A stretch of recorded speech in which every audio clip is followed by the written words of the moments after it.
Just in case. Everything okay right there? I still haven't started. Most people spend a big part of their teenage years trying to decide what they want to become in their lives. It's an important decision. Perhaps the most important decision in a person's life. And it's not an easy one, because when you're young, you have lots of choices, lots of possibilities. For me, it was easy, because I can only do one thing, useless anything else. From my mother, I inherited her ability to write. That's the only skill I have. And when you only have one skill, it's important that you use it and that you try to use it well. Mm-hmm. And it's even more important when you are fat and shy, used to be as a child. Mm-hmm. I was so fat that I couldn't run for 5 minutes. Impossible.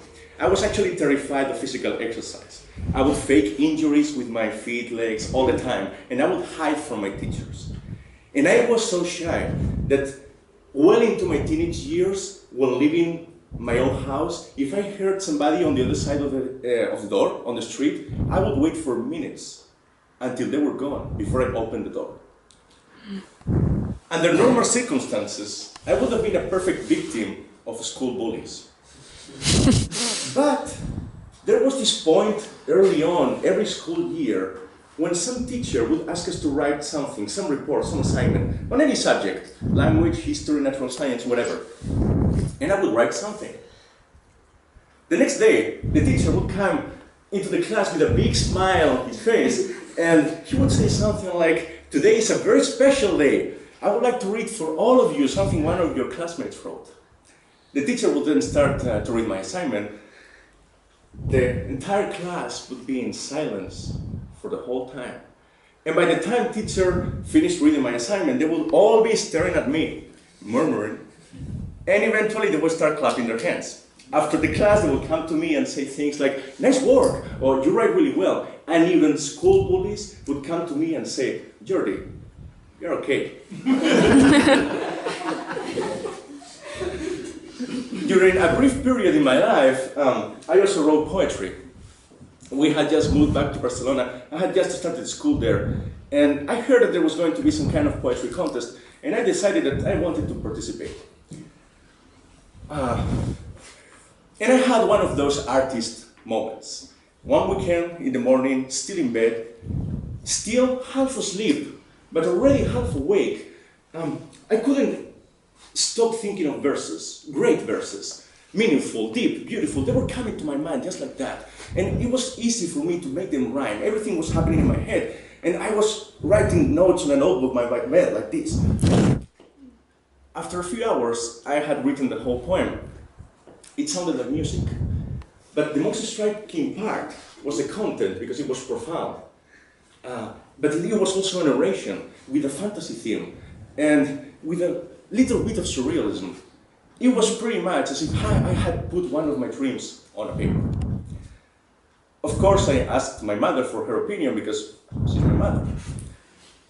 She started to read the poem, and after a few lines, she looked at me with a funny expression on her face.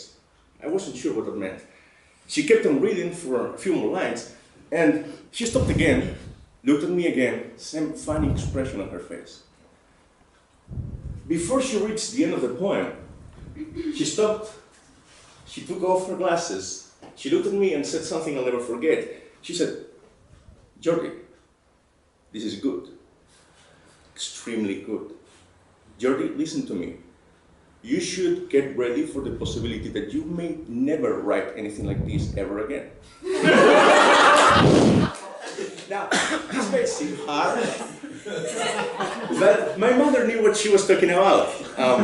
With this, my mother told me early on a very important lesson, that all things, good and bad, come to an end. We all know it. We don't always have the courage to accept it. But most artists have one song, one painting, one book for which they're going to be remembered. And they spend most of their careers trying to imitate their own previous successes, and they never get close to the best version of themselves. It's important that we are prepared for that day when we will do that single thing we were meant to do to the best of our abilities, in the best moment of our lives. Because not everything we're going to do is going to be perfect, by definition. Someday, some way, we're going to do something unique and amazing.